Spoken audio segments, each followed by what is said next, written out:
Ready, play. Good afternoon, everybody, and well, say good afternoon because we just had the finishing of what was a good bit of an epic final match between Lorenzo Musetti and Stefanos Tsitsipas. The 2024 champion is out at the quarterfinal stages. Yeah, great win for Musetti, I would say, but that's a first win against Tsitsipas after sort of facing him five previous times and losing five previous times. What did you make of that match, Rema?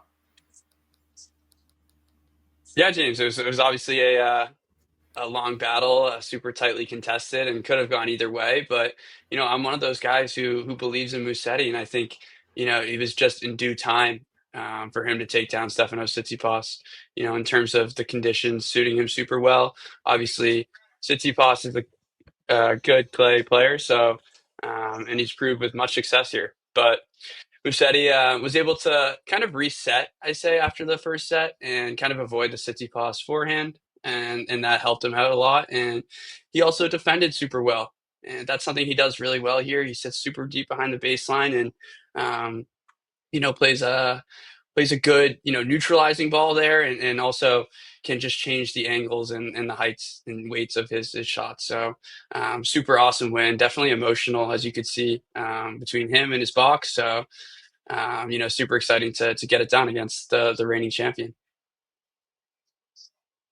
It certainly was, and both players had similar numbers of winners, but it was told that there was 10 more unforced errors or errors coming off the Tsitsipas racket, which played a lot, as you were saying, from this neutralising ball that Lorenzo played. And just on the flip side from that, we go over to who Lorenzo will be playing in the semi-final. Alex de Minaur just decided to spend the 45 minutes on court, dispatching of the top 20 player in Dimitrov 6-love, 6-love. I mean, I'm still quite outstanding of how that match came to be. It was so over so quick. Right, right. I'm with you right there. I don't really know what to make of it. What I will say as we look forward to this preview of the semifinal, that the legs, might become a big talking point because you got Musetti who has spent so much time on court, multiple three-set matches, and you got Alex de Minaur who's kind of cruised, his way here, hasn't spent much time on court, and obviously, one of the more fit players on tour, if not the most fit. So let's get into the preview and prediction, James. What are you thinking here? Yeah, so I mean, I will just say that I was quite glad that Alex was able to beat a bit of a record. He's the first Australian since Leighton Hewitt in 2007, when Hamburg was the ATP was a Masters 1000 title, to get to the semi-finals of a clay event, and just shows his progression on the surface year in year out, where he's become such a strong force on all three surfaces. Just to go through the head-to-head, both players have played each other twice.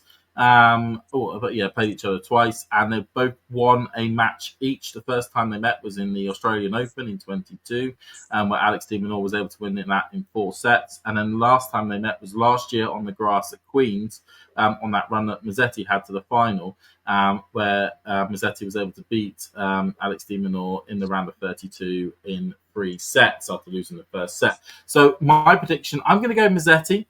I think although that he's had a lot of, as you say, a lot of meters in the legs. He's run a lot. He's been on the court a lot. I think his prowess on the clay courts, his ability to use shape and direction, and to be able to neutralise a lot of what Alex will try to do to him, will give him the edge in this one. And I think he'll try to keep his unforced error count as low as possible.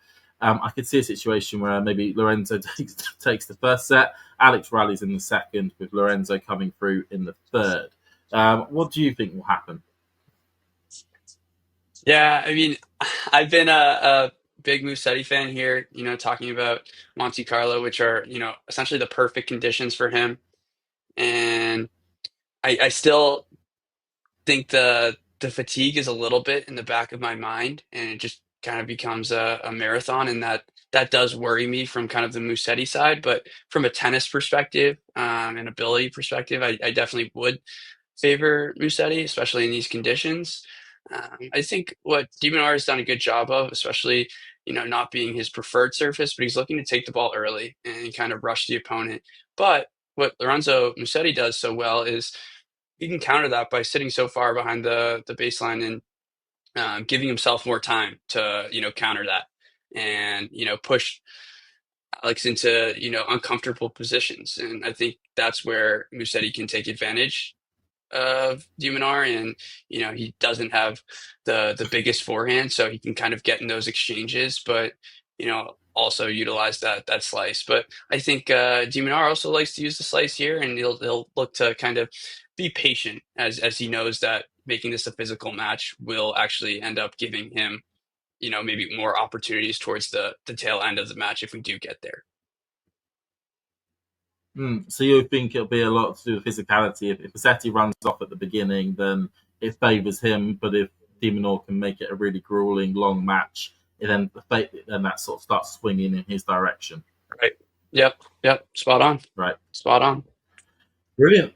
Well, you've got our predictions in the book. Of course, the winner of this match will play the winner of the Spanish derby between Dadovic Fokina and Alcaraz, and it should shape up for a good final. Although potentially there's a threat. There's a lot of heavy rain coming on Sunday, so we don't know how that may end up playing out. So hopefully that rain decides to stay away, so the tournament can complete its day.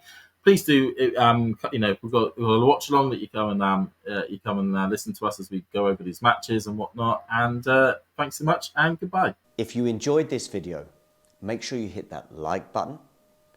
Don't forget to subscribe and click that notification bell so you don't miss out on all things tennis.